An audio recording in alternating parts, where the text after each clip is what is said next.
Diasco Foot, miroir du football de la diaspora congolaise.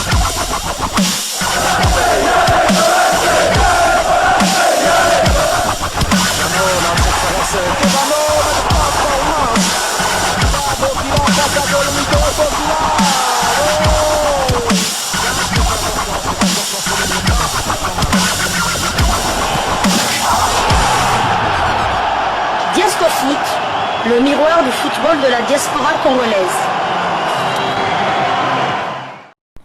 Vous êtes sur Diasco Foot, le miroir du football de la diaspora congolaise. Diasco Foot vous dit bonjour, tout le plaisir est pour nous de vous retrouver, mais surtout de savoir que vous êtes nombreux en train de suivre votre chaîne YouTube dédiée uniquement aux footballeurs de la diaspora congolaise. C'est l'heure de partager avec vous quelques news que nous avons pu récolter pour vous, des news concernant la tanière des léopards de la République démocratique du Congo, et cela dans le cadre de cette 4e livraison sportive de ce vendredi 5 juillet 2024, une livraison qui nous ramène une fois de plus en Afrique du Sud où a eu lieu ce tirage au sort de la CAN Maroc 2025. Vous le savez, la République démocratique du Congo est logé dans le groupe H en compagnie de la Guinée Conakry et de la Tanzanie ainsi que de l'Éthiopie. Le sélectionneur manager des Léopards, Sébastien Desabre, s'est bien sûr exprimé quant à c'est une belle opportunité pour nous de faire valoir notre potentiel et faire en même temps le test sur le travail que nous avons abattu au cours de ces derniers mois d'Ixit. Sébastien Desabre, sélectionneur manager des Léopards de la RDC après le tirage au sort des éliminatoires de la CAN 2025. Interrogé par la radio France Internationale RFI, le sélectionneur manager des Léopards de la République démocratique du Congo réagissait après le tirage au sort des éliminatoires de la CAN Maroc 2025 qui a vu la RDC logée dans le groupe H en compagnie de la Guinée-Conakry, de la Tanzanie et de l'Éthiopie. C'est une belle opportunité pour nous de faire valoir notre potentiel et faire en même temps le test sur le travail que nous avons abattu au cours de ces derniers mois, avait-il réagi sur ses adversaires du groupe H. Le technicien français s'est également exprimé en ces termes. Ce sont des bons adversaires. Leur niveau de travail est très appréciable. Par exemple, la Tanzanie qui est sur une bonne dynamique, qui dispose également d'un très bon championnat avec des joueurs expérimentés. La Guinée a réalisé une très bonne Coupe d'Afrique des Nations et le fait de conserver son sélectionneur est un coup de tonus. L'Éthiopie est absente de la scène sportive ces dernières années, mais je crois qu'il ne fera pas cadeau à qui que ce soit. Sébastien Desabre compte énormément sur le soutien de tous pour faire un bon parcours lors de ces éliminatoires, bien évidemment adressant aussi un message à ses soldats, c'est comme ça qu'il les appelle. J'ai confiance en mes soldats, j'aurai besoin de l'apport de tout le monde car nous aurons des gros matchs et surtout un calendrier très chargé avec les éliminatoires de la Coupe du Monde et la CAN aussi. On reste confiant sur notre qualification dans toutes les deux compétitions, a-t-il conclu. Rappelons tout de même que les deux premières journées de ces éliminatoires sont prévues le mois de septembre prochain et donc la République démocratique du Congo n'a pas un très grand temps puisque en septembre ce sera dès début septembre que nous allons ouvrir les balles avec ces éliminatoires de la CAN Maroc 2024. On peut dire qu'on a plus ou moins 2 mois pour préparer ce match. Sébastien Desabre, plutôt modeste. Oui, comme à son habitude, donc il est toujours égal à lui-même, donc voilà, la prudence reste de mise, donc voilà, il a totalement raison, il faut prendre ses adversaires très au sérieux, et bon voilà, maintenant de la RDC, c'est à la RDC de faire le travail, et, comme vous l'avez dit, les matchs auront lieu dans 2 mois. Donc jusque peut-être l'année prochaine, il n'y aura plus de date FIFA, on ne pourra plus jouer de matchs amicaux. Donc on va jouer 2 matchs en septembre, 2 matchs en octobre et les 2 derniers matchs des éliminatoires de la CAN 2025 en novembre. Donc 6 matchs en l'espace de 2 mois. Donc malheureusement, il y aura pas assez, on n'a pas le temps pour travailler ou pour faire un stage. Voilà, mais bon, Sébastien Desabre connaît déjà assez son effectif. Lui qui change très rarement son 11 de base. Donc j'ai confiance en lui, j'ai confiance aussi en nos joueurs. Et ça se passera bien à mon avis. Donc la RDC devrait au moins prendre une des deux places qualificatives pour cette CAN.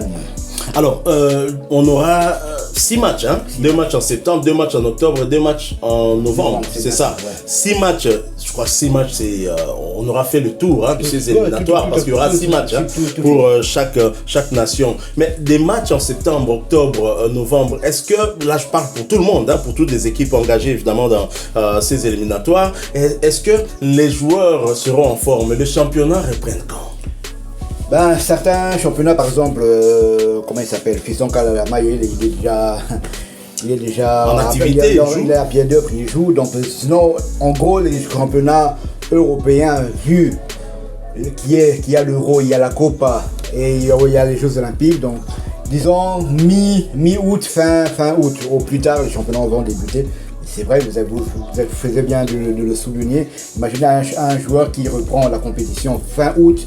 Donc les matchs se joueront, je pense, entre le 5 et le 12 juin. Donc début septembre. Donc début septembre, pardon. Donc faudra être en forme et on espère que nos joueurs seront d'abord, ils n'auront aucune blessure. Hein.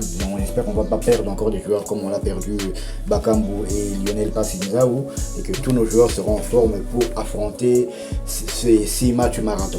Je pense que les équipes qui ont plus de joueurs locaux, comme la Tanzanie, si leur championnat se poursuit, hein, je crois qu'eux seront un petit peu avantagés parce qu'ils auront des matchs dans les jambes. Les joueurs qui sont en vacances, certains ont repris des entraînements comme Timothy Fayoulou qui avait d'ailleurs joué en amical contre Simon Banza, une défaite 3 buts à 1. Pratiquement, ils commencent à reprendre petit à petit. Il y a aussi Silas Kantomba qui a repris il y a 2 ou 3 jours. Silas Kantomba qui était malheureusement absent lors des 2 derniers matchs des éliminatoires de la CAN, de la Coupe du Monde 2026 qui aura lieu aux États-Unis comme nous le savons. Donc Silas Kantomba qui était absent à cause d'une raison personnelle. La raison personnelle, on la connaît toujours pas, seul Dieu. Et Silas et peut-être Sébastien de Sabre connaissent le pourquoi du comment. Donc voilà, ouais, ça va vite, hein, ça va vraiment très vite. Hein. Imaginez-vous que la CAN, ça fait déjà 4-5 mois, hein. Ça fait même 5... Non, ça fait 5 mois. 5 mois que la CAN est terminée. Et là, dans moins de 2 mois, dans 2 mois carrément, on va jouer déjà les éliminatoires de la prochaine CAN. Il faudra être prêt, il ne faudra pas se louper. Il faudra prendre les 3 adversaires très au sérieux.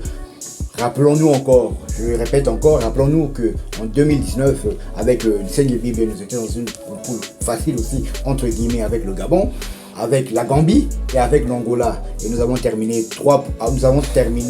3e des éliminatoires. Donc, il faut prendre chaque adversaire au sérieux, très au sérieux. Et normalement, avec le talent que dispose Sébastien de Sabre, il ne devrait pas y avoir de problème. Mais la prudence reste de mise, car on a vu aussi que des surprises à ce niveau, ça ne manque pas. On l'a bien vu à l'Euro, on a vu comment une équipe comme la Géorgie, même la Slovénie est venue à pousser... a fait pleurer Cristiano, a poussé les Portugais jusqu'à leur dernier retranchement, jusqu'au bout. Ils sont qualifiés au bout. On a vu aussi l'Argentine trimée contre l'Équateur face aux Équatoriens, Bangala, tout à fait, qui ont Messi qui a raté le premier penalty, mais encore Martinez a encore fait des miracles au but. Ils sont passés au tir au but. Donc pour tout ça, pour dire que sur papier, les petites équipes, les matchs doivent se gagner sur le terrain des Katamakambu. Donc c'est sur le terrain qu'il faut faire le truc. Sur papier, nous sommes supérieur. Et ça, le stade aussi le dit, hein, supérieur à la Tanzanie, à la Guinée et à l'Éthiopie. Mais maintenant, sur le terrain, il faudra les battre.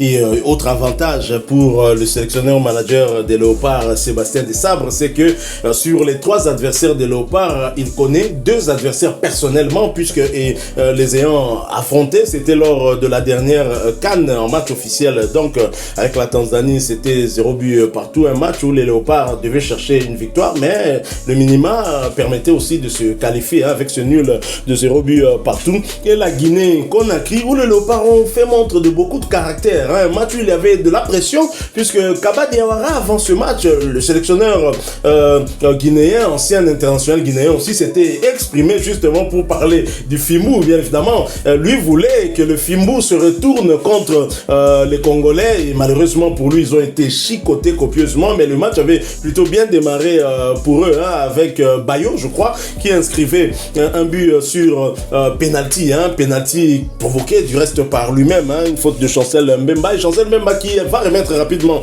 les pendules à l'heure avec cette égalisation, puis viendra l'entrée du Silas Katompa, coéquipier de Guirassi du côté du VfB Stuttgart, et donc qui a fait sa chevauchée du milieu de terrain jusqu'à la surface de réparation, et là il provoque évidemment le penalty pour la RDC, transformé par Yohan Wissa, et le troisième but, somptueux but de Arthur Maswaku. Mais pour les prochaines rencontres, les 2 prochaines rencontres, je ne pense pas que le gardien guinéen commettra encore de telles erreurs. Donc ce sera des matchs difficiles face à 2 adversaires que Sébastien Desabre connaît, mais attention, des 2 adversaires qui connaissent également la République démocratique du Congo. Peut-être les arrivées des joueurs comme Samuel Essende pourraient aussi modifier, changer quand même un tout petit peu la donne. On l'a vu du côté du Sénégal, et d'ailleurs Fiston Maël le disait, on reviendra demain sur ce qu'a dit Fiston Maël et sur Samuel Essende, sur Noah Sadiki. J'ai aimé, franchement, l'international congolais s'est exprimé à encenser en tout cas ses coéquipiers dans la tanière. Donc voilà, Sébastien Desabre s'est exprimé, toujours respectueux des adversaires, et c'est comme ça que nous l'aimons. En même temps, il va travailler dur. On est rationnel, on est pragmatique aussi. On sait que c'est un groupe équilibré. La République démocratique du Congo, si elle est favorite, mais elle n'est pas super favorite, parce que face à la Tanzanie, ce sera des matchs compliqués. La Tanzanie nous a tenu en échec ici en RDC, c'était à Lubumbashi, et avec la Guinée, c'est des matchs toujours compliqués, bien évidemment, même si les dernières confrontations tournent quand même à l'avantage de la RDC, mais on fait toujours face à des adversaires de haut rang, adversaires d'un très très bon niveau. Sébastien Desabre l'a dit. Alors, que pensez-vous de ces propos de Sébastien Desabre? Partagez avec nous en commentaire votre opinion, et merci de nous laisser un maximum de j'aime, beaucoup de likes s'il vous plaît. Vous êtes nouveau, abonnez-vous sur cette chaîne pour agrandir la famille Diasco Foot. N'oubliez pas, après vous êtes abonné, d'activer la petite cloche de notification qui vous permettra d'être notifié à chaque fois qu'un nouveau sujet sera publié sur notre chaîne. Encore une fois, merci à vous, avec espoir de vous retrouver bientôt dans un autre sujet d'actualité. En attendant, portez-vous bien. Diasco Foot vous dit au revoir.